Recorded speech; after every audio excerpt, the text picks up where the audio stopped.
D'abord, je dirais, définissons ensemble qu'est-ce que la normalité. Sommes-nous dans un monde normal? Est-ce qu'il est normal que d'une chauve-souris qui s'est échappée, le monde entier compte un tel nombre de morts et une économie totalement décédée aujourd'hui?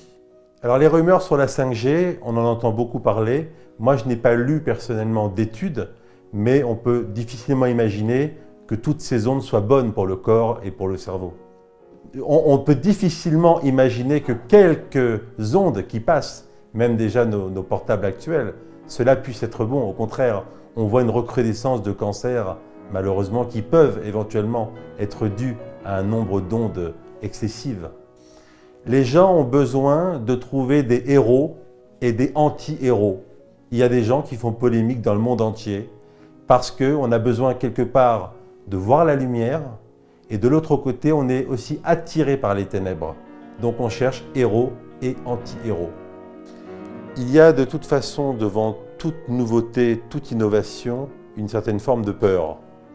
Maintenant, c'est vrai que la 5G n'a pas attendu le Covid pour commencer à créer des papiers, peut-être des légendes, peut-être des vérités, mais ça fait déjà un bon moment qu'on entend parler de problèmes potentiels avec cette 5G.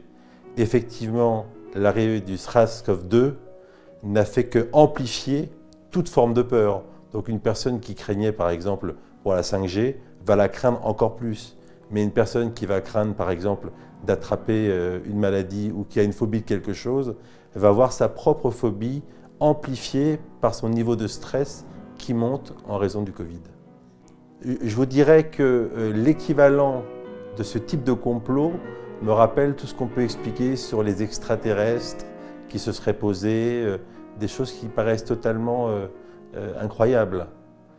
Car en effet, l'idée aussi du complot et des jalousies, parce que ça va souvent avec, c'est que depuis des décennies, on voit Bill Gates donner, on va dire, l'ensemble de sa fortune pour des pays. Et pendant très longtemps, on a dit « oh, c'est un homme formidable, merveilleux ». Et aujourd'hui, tout à coup, on en fait un monstre. Bill Gates, aujourd'hui, quand on lit, ça devient un monstre, alors qu'il a été adulé. Il y a peut-être dans cette idée que chaque fois qu'un être humain allume son PC, quelque part, il fait une prière pour Bill Gates. Et ça, je ne sais pas si inconsciemment, on peut supporter de faire une prière tous les jours à un ordinateur, le monde entier, à un seul homme. Victor Hugo disait « La rumeur est la fumée du bruit ». Je pense que les rumeurs restent toujours accrochées, que les rumeurs, on en fait toujours quelque chose, on les récupère. Donc, évidemment, je ne vous dirai jamais qu'une rumeur est bonne. Maintenant, il faut aussi que des vérités partent au départ, parfois de rumeurs, pour qu'elles puissent être vérifiées, appliquées, retirées et réellement prises en compte ou pas. Les rumeurs qui courent sont plutôt dangereuses, car elles vont alimenter une peur, elles vont alimenter un stress qui va s'agréger dans la vie des personnes qui vont en souffrir. Je pense que le passage à l'acte qui consiste à aller détruire du matériel est un peu la goutte d'eau qui fait déborder le vase d'une situation générale. Car sans cela, on irait un peu tout casser. Parce que finalement, quand quelqu'un n'aime pas la société de consommation, il pourrait détruire tous les abris publicitaires. Quand quelqu'un n'aime pas la pollution, il pourrait mettre le feu à des voitures. Donc on pourrait généraliser, si vous voulez, ce qui n'est pas bien, ce qu'on n'aime pas, à aller sur les éléments ou casser des choses. Mais là, en l'occurrence, comme vous le dites, ce passage à l'acte doit être, à mon sens, la goutte d'eau qui fait déborder le vase d'une civilisation qui est totalement à bout de souffle.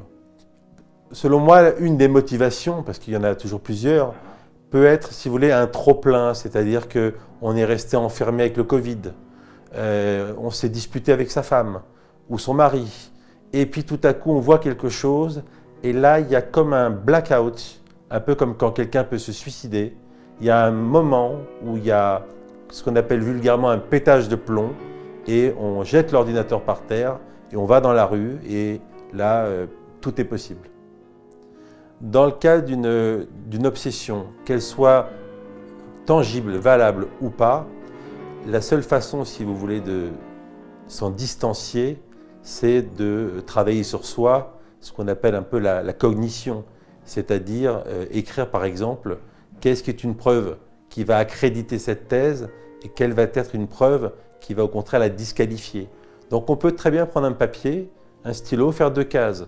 C'est vrai, c'est faux. Je prends des éléments factuels. Et là, vous allez voir qu'il y a une case qui va beaucoup se remplir et une case qui va peu se remplir. Et à chaque fois que le stress monte, vous reprenez la même feuille et vous faites baisser votre niveau de stress.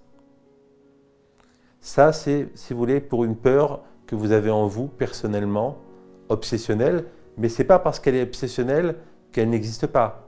On peut avoir des vraies peurs obsessionnelles, comme on peut avoir des troubles obsessionnels qu'on appelle souvent TOC, troubles obsessionnels compulsifs, qui peuvent être sur des rituels. Vérifier une porte, par exemple, se laver les mains 100 fois, 200 fois. Là, si vous voulez, pour une personne, on va dire lambda, ça paraît bizarre. Pour la personne qui se lave les mains, elle voit que c'est étrange, mais c'est une souffrance à laquelle elle ne peut pas se soustraire sans faire un travail sur elle.